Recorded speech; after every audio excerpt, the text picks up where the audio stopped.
আবারও তিতুমির কলেজের শিক্ষার্থীরা অবরোধ করছে। যতক্ষণ না পর্যন্ত তাদের এই দাবি মেনে নেওয়া হবে ততক্ষণ পর্যন্ত এই আমরণ রাস্তা অবরোধ চলতে থাকবে বলে জানিয়েছেন তিতুমির কলেজের শিক্ষার্থীরা। তিতুমির কলেজের শিক্ষার্থীরা অনেকে কিন্তু না খেয়ে এবং বিনা শারীরিকভাবে পরিশ্রম করে কিন্তু তারা এই আন্দোলন চালিয়ে যাচ্ছে। যতক্ষণ পর্যন্ত সরকারের পক্ষ থেকে কোনো ধরনের পজিটিভ ধারণা না দিচ্ছে ততক্ষণ পর্যন্ত এই আমরণ অনশন চলতে থাকবে এবং তিতুমির বিশ্ববিদ্যালয় যত সময় পর্যন্ত না হবে তত সময় পর্যন্ত এই ধর্মঘট এবং বিভিন্ন ধরনের রাস্তা অবরোধ চলতে থাকবে।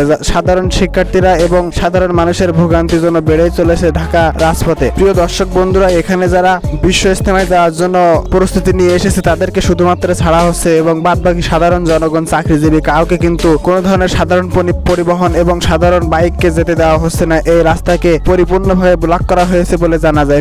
প্রিয় দর্শক বন্ধুরা, আপনারা কি মনে করেন এই তিতুমির কলেজকে খুব দ্রুত বিশ্ববিদ্যালয়ে রূপান্তর করা প্রয়োজন কিনা? আপনারা যদি প্রয়োজন মনে করেন তাহলে অবশ্যই কমেন্টে এস লিখেন এবং যদি না মনে করেন তাহলে অবশ্যই কমেন্টে জানাবেন। ধন্যবাদ। ভিডিওটি ভালো লাগলে অবশ্যই লাইক, কমেন্ট, শেয়ার করবেন।